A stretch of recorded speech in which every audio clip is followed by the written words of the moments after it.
just turned away from Peter Mellark's bruised face when I saw the dandelion, and I knew hope wasn't lost. I plucked it carefully and hurried home. I grabbed a bucket in Prim's hand and headed to the meadow, and yes, it was dotted with the golden-headed weeds. After we'd harvested those, we scrounged along inside the fence for probably a mile until we filled the bucket with the dandelion greens, stems, and flowers. That night we gorged ourselves on dandelion salad and the rest of the bakery bread. What else, Prim asked me. What other food can we find?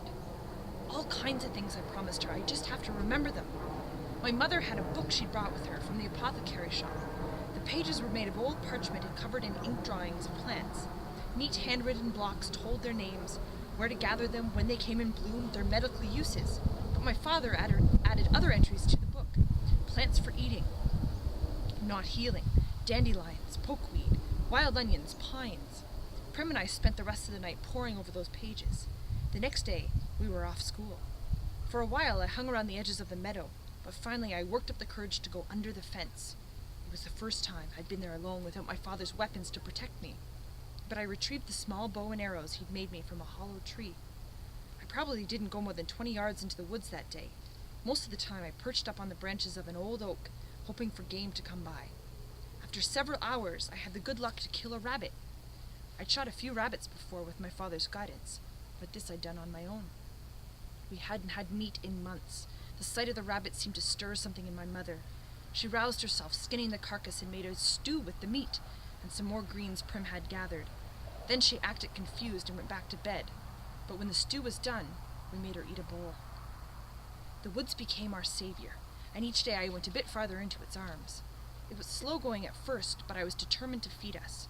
I stole eggs from nests, caught fish in nets, sometimes managed to shoot a squirrel or rabbit for stew, and gathered the various plants that sprung up beneath my feet. Plants are tricky. Many are edible, but one false mouthful, and you're dead. I checked and double-checked the plants I harvested with my father's pictures. I kept us alive. Any sign of danger, a distant howl, the inexplicable break of a branch, sent me flying back to the fence at first. Then I began to risk climbing trees to escape the wild dogs that quickly got bored and moved on.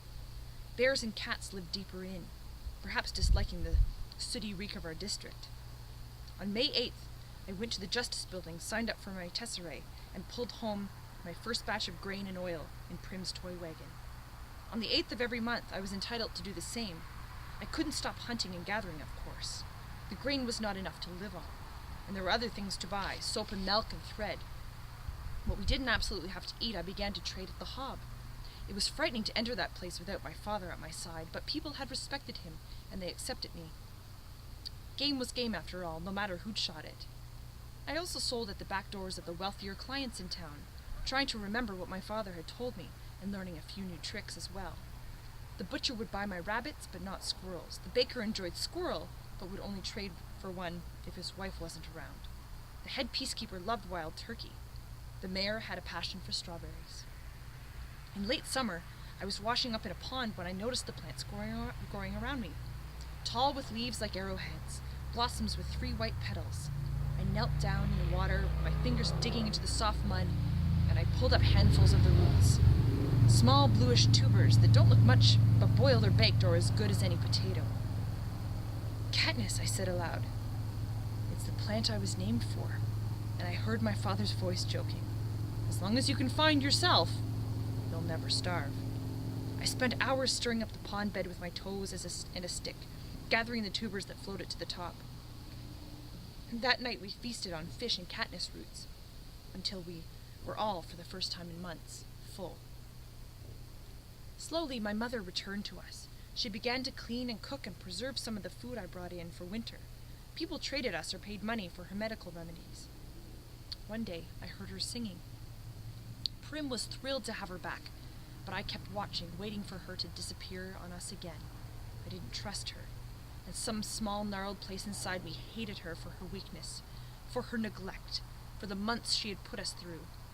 Prim forgave her, but I had taken a step back from my mother, put up a wall to protect myself from needing her, and nothing was ever the same between us again. Now I was going to die without that ever being set right. I thought of how I had yelled at her today in the Justice Building. I told her I loved her too.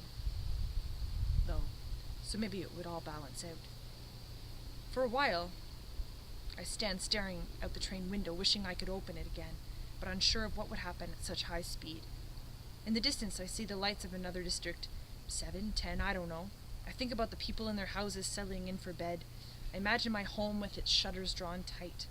What are they doing now, my mother and Prim? Were they able to eat supper? The fish stew and the strawberries? Or did it lie untouched on their plates? Did they watch the recap of the day's events on the battered old TV that sits on the table against the wall? Surely there were more tears. Is my mother holding up, being strong for Prim? Or has she already started to slip away, leaving the weight of the world on my sister's fragile shoulders? Prim will undoubtedly sleep with my mother tonight. The thought of that scruffy old buttercup posting himself on the bed to watch over Prim comforts me. If she cries, he will nose his way into her arms and curl up there until she calms down and falls asleep. I'm so glad I didn't drown him. Imagining my home makes me ache with loneliness. This day has been endless. Gail and I have been eating blackberries only this morning. It seems like a lifetime ago, like a long dream that deteriorated into a nightmare. Maybe if I go to sleep, I will wake up back in District 12, where I belong. Probably the drawers hold any number of nightgowns, but I just strip off my shirt and pants and climb into bed in my underwear. The sheets are made of soft, silky fabric. A thick, fluffy comforter gives immediate warmth. If I'm going to cry, now is the time to do it.